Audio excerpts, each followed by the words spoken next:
Hello les gars, j'espère que vous allez bien. On est mercredi, on se retrouve pour une nouvelle vidéo et ça fait un petit moment que je vous ai pas fait de vidéo, ça fait à peu près 2 semaines. Enfin, en gros, la semaine dernière je vous ai pas fait de vidéo parce que je me reposais un petit peu, j'étais fatiguée. En plus avec le changement de temps et tout là, c'est un peu la galère, je sais pas vous mais moi ça me tape sur le système. Donc j'avais besoin de repos pour revenir en pleine forme. Du coup là c'est le cas, ça y est, je suis revenue en pleine forme et je vous propose une nouvelle vidéo sur la Corée du Sud comme d'habitude. Donc le sujet du jour ça va être la Corée du Sud me manque, comme vous avez pu le voir au titre.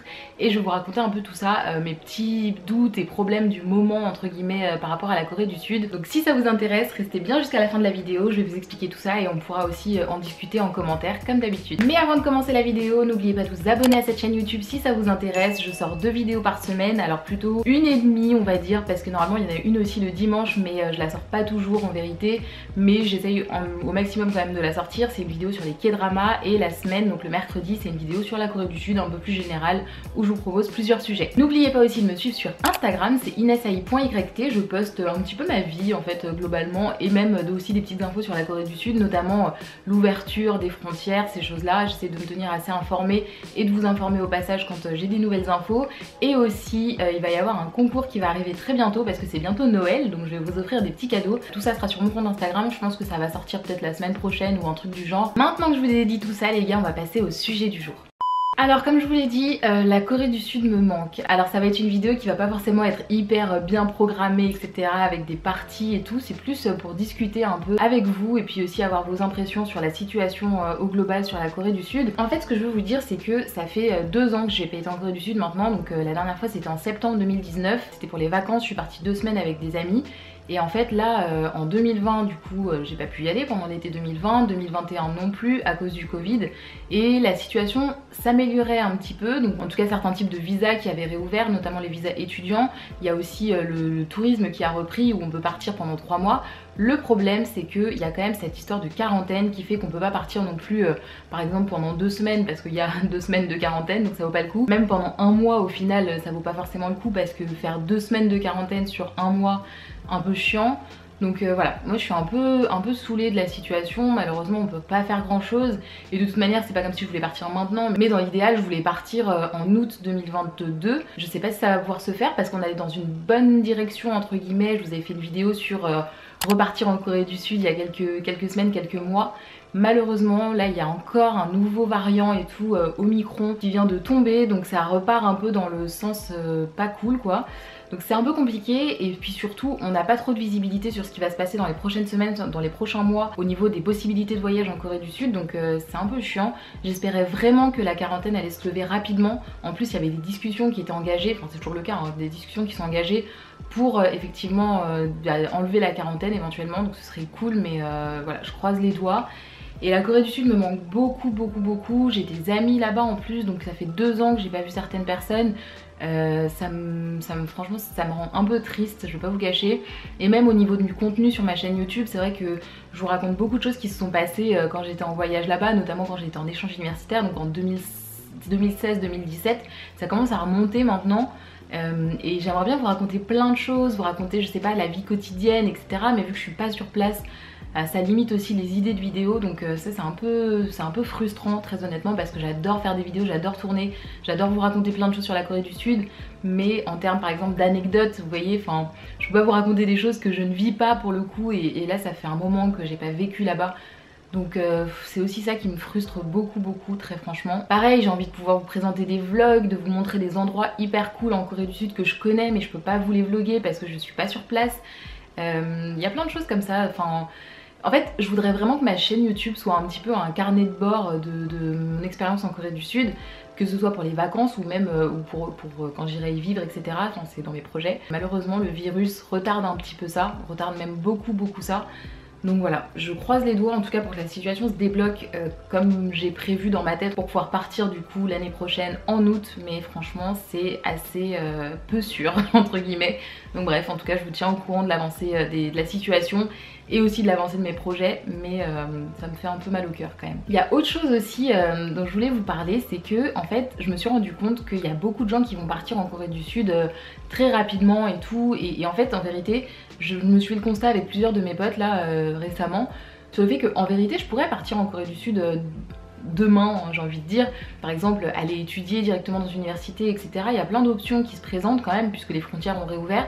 Mais j'ai pas envie, en fait, c'est pas ce à quoi j'aspire. J'ai pas envie de partir étudier le coréen en Corée.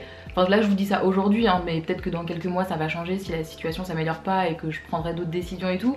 Mais en tout cas aujourd'hui c'est pas dans mes projets de partir étudier en école coréenne pour apprendre le coréen. J'ai déjà fini mes études, j'ai mon master depuis quelques années maintenant, ça fait un moment que je bosse. J'ai pas envie de retourner à l'école particulièrement, très franchement, même si je prends des cours de coréen là le soir et tout en semaine, mais voilà c'est 2 heures par semaine, ça va. J'ai pas forcément envie d'aller me réinscrire dans un cursus pour aller en cours tous les jours. Donc c'est compliqué, j'ai pas non plus envie de faire des petits jobs type bosser dans un café ou dans un restaurant, etc. Je sais que c'est une option aussi que je pourrais envisager, mais franchement j'ai un peu la flemme de faire ça, sachant que encore une fois j'ai un job ici et que je me dis que la seule option pour que je fasse ça ce serait par exemple de partir en PVT où là j'ai 1 an où je peux partir en Corée et tout et faire du coup des petits jobs en l'occurrence puisqu'il y a un certain nombre d'heures à pas dépasser quand on est en PVT pour travailler. Mais le problème c'est que déjà c'est pas l'option que je préférerais, mais en plus de ça pour l'instant le PVT n'a même pas réouvert en fait avec la France, donc on ne peut pas partir en PVT, donc même si je le voulais vraiment je pourrais pas dans tous les cas. Donc ça limite aussi les possibilités, c'est un peu chiant encore une fois. Mais d'un autre côté, le problème aussi c'est que en fait finalement les solutions pour pouvoir partir elles sont pas énormes, enfin il n'y en a pas beaucoup.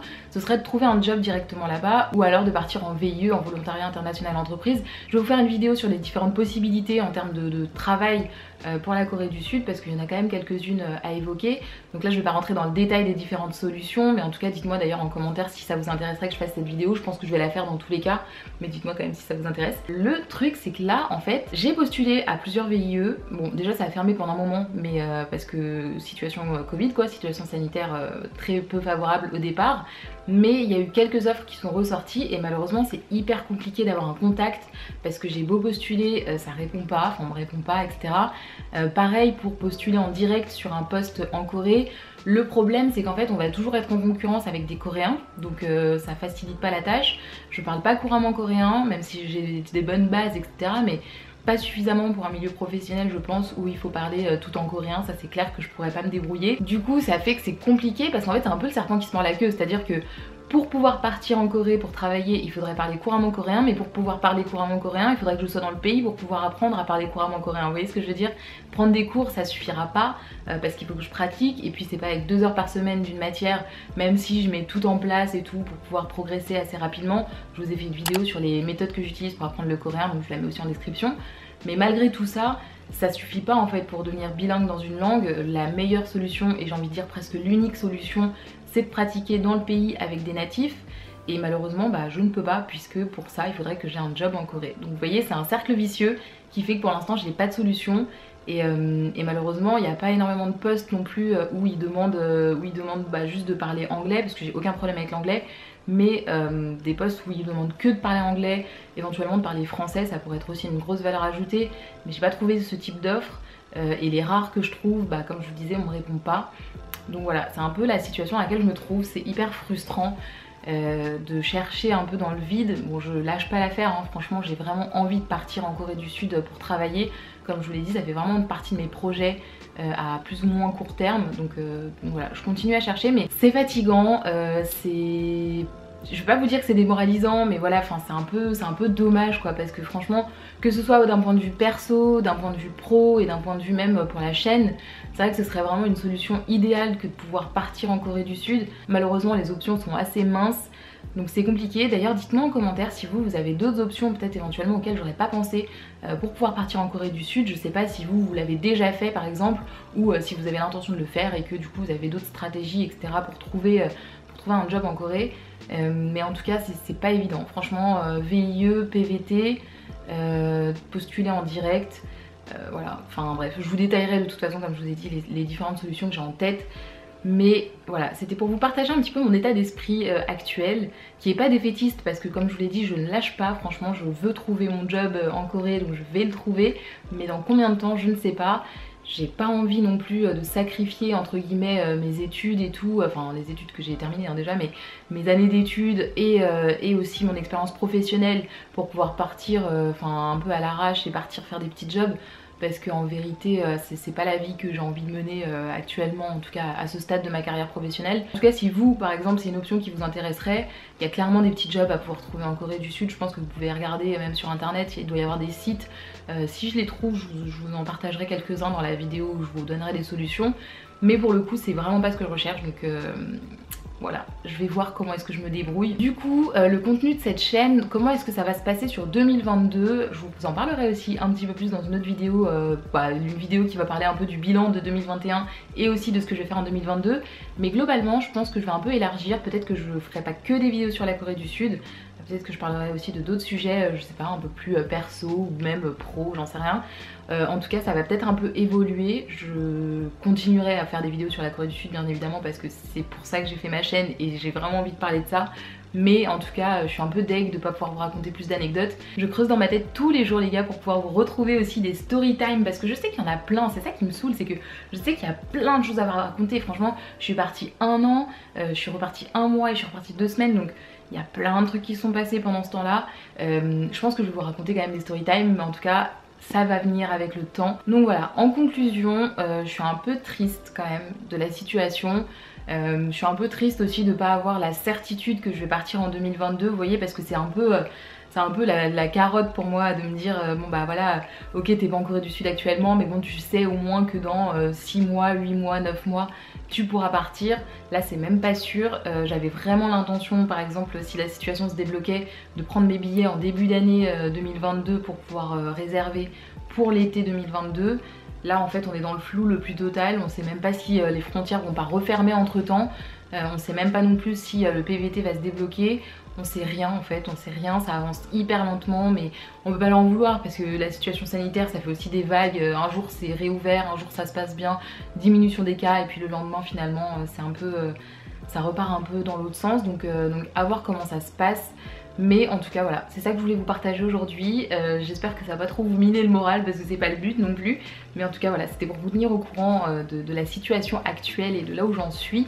Et aussi pour vous du coup vous dire que le contenu va peut-être un petit peu changer. Mais bon, ça va être cool aussi quand même, vous inquiétez pas. Je vais trouver des sujets intéressants et vous allez voir, on va quand même passer des bons moments. Donc voilà les gars, c'est déjà la fin de cette vidéo. Je pense qu'elle va être relativement courte parce que honnêtement là j'ai filmé assez vite. Alors je sais pas si c'est parce que j'ai très bien parlé et que du coup je vais pas avoir beaucoup de montage à faire et qu'elle va être quand même relativement longue, ou si c'est parce que effectivement j'avais pas grand chose à vous dire sur ce sujet là mais qui était quand même hyper important d'aborder. Donc on verra bien, je sais pas, c'est la petite surprise toujours qu'il y a au montage. Mais en tout cas j'espère que ça vous aura quand même plu et intéressé. N'hésitez pas à me donner vous votre état d'esprit actuel par rapport à la Corée du Sud en commentaire. Je serais ravie d'en discuter avec vous, ça fera du bien je pense à tout le monde aussi de partager un petit peu ses appréhensions, ses doutes, ou au contraire ses petits éléments de motivation, etc. Donc voilà, on se voit dimanche normalement, je pense, oui, pour une semaine un drama. Et si c'est pas le cas, on se voit quand même dans tous les cas mercredi prochain pour une nouvelle vidéo sur la Corée du Sud. Et d'ici là, n'oubliez pas de me suivre sur Instagram, comme je vous le disais, c'est inesi.yt, parce qu'il va y avoir un concours qui sera sorti cette semaine ou la semaine prochaine. Donc n'hésitez pas à aller checker ça. Je vous fais des gros bisous les gars et prenez soin de vous.